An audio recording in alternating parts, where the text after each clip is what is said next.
Hello, this is Lauren Pickens, and for my research project, I reviewed the post-conflict resolutions with Northern Ireland and Rwanda, and I looked at specifically why one state instituted the use of legislated gender quotas while the other didn't. Rwanda has a 30% minimum gender quota in their parliamentary legislature, whereas Northern Ireland does not use any legal gender quotas in their legislative system. So I specifically looked at how these situations were similar and what the one deviating aspect was. As for the similarities, both Northern Ireland and Rwanda had women involved in the peacemaking process after their ethnic conflicts. Northern Ireland had the Women's Coalition, which advocated for women's representation and women's issues, and it also contributed to the rise in women's representation in other parties. However, they did not end up instituting any sort of legislated gender quota in Northern Ireland as a result. On the other hand, in Rwanda, women were heavily involved in political advocacy in the justice process following the ethnic conflict, and because of that, with that, they did end up instituting gender quotas.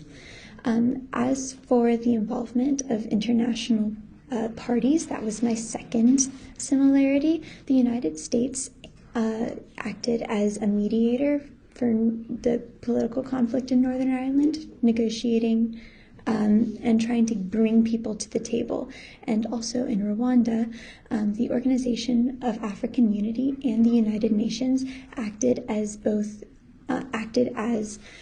mediators between the negotiations of the various parties that were involved in the conflict. What makes these two situations similar is that the international parties that were involved in these situations only acted as entities that would keep the parties accountable to their agreement and bring them to the table for the agreement. They never instituted their will over what they think should happen in the course of the agreement. They had a lot of respect for the culture of each state. As for Rwanda, the government during their as for Rwanda, I'll just start over this section.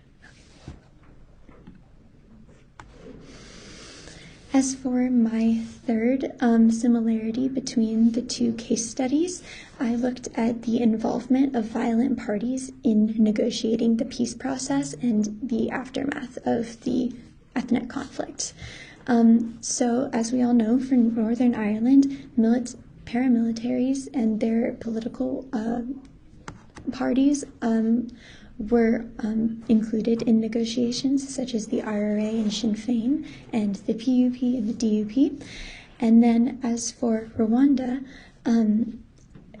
the government used a specific form of culturally specific form of justice called gakashi to establish the trials and sentences of the people who were responsible for low-level offenses in the Rwandan genocide.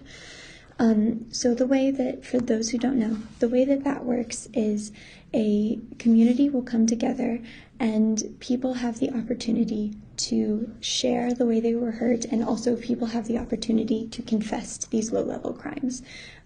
It's supposed to be a bit of a dialogue event and in a way for them to reach reconciliation. The people who are perpetrators of violence still do face sentences and punishments, but they are less severe than they would be if they were handled in a classical court system. And because of this, a lot of healing and reconciliation is able to take place, which was extremely important after ethnic conflict that was so violent. And then for all of these three similarities, you can see that there's an undercurrent theme of people being as ready as possible to listen to as many voices as possible about and including them in the post-conflict peace-building process. The biggest difference between these two case studies that I could find was that one government was already established and the other was being entirely rewritten. As for Northern Ireland was joining renegotiating really a government that already existed.